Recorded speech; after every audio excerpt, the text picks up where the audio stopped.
I'm Buddy Martin. This is the first of a series of regular podcasts I'll be having for you here, and hope you'll join me as we kind of take the thoughts of the day, especially in sports. Right now, it's a spectacular day here in Ocala, Florida, in my backyard. As you can tell, it's wintertime around here. The leaves are on the ground, but no snow, and that's a great thing. Speaking of snow, I'm happy to have my son Brendan Martin in town from Colorado, where has been snowing so much they're closing some of the ski resorts in the mountains. And Brendan landed in here yesterday, and he'll be joining me on some of these special events and special videos we'll be doing on BuddyMartinMedia.com. But meanwhile, my thoughts for the day, I focus back on the national championship game and what a game it was. Kudos, congratulations to Clemson fans, Coach Dabo Swinney, and the whole Tiger Nation, as they call it. I had a few thoughts on the other side of the ball, though. Nick Saban.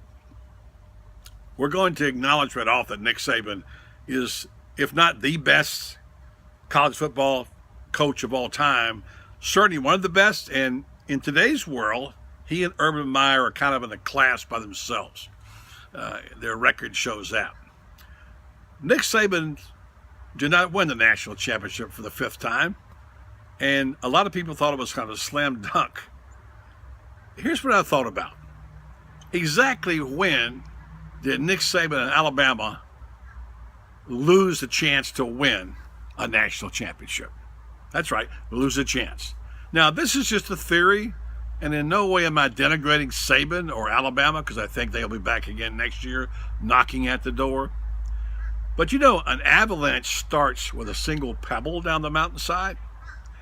I'm not predicting the fall of the Roman Empire here, but the fact remains that all dynasties end, and they start ending a long time before you know they're ending.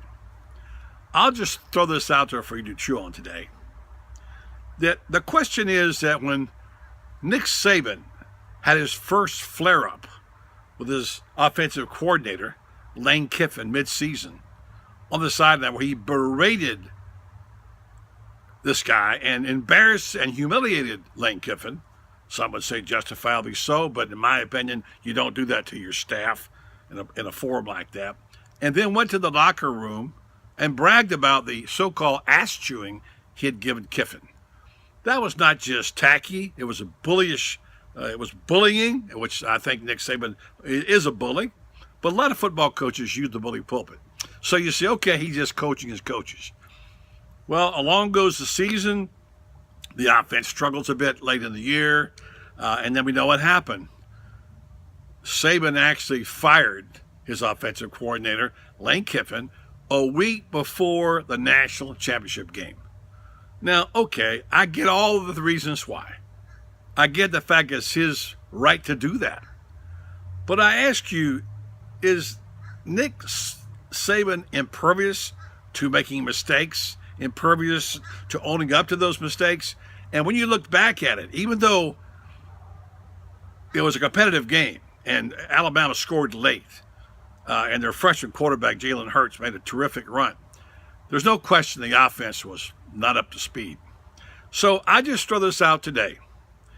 Is the dynasty beginning to crack in Tuscaloosa? Are these the first little signs, the first pebble coming down the mountainside for Nick Saban? I've heard lots and lots of coaches and players say this.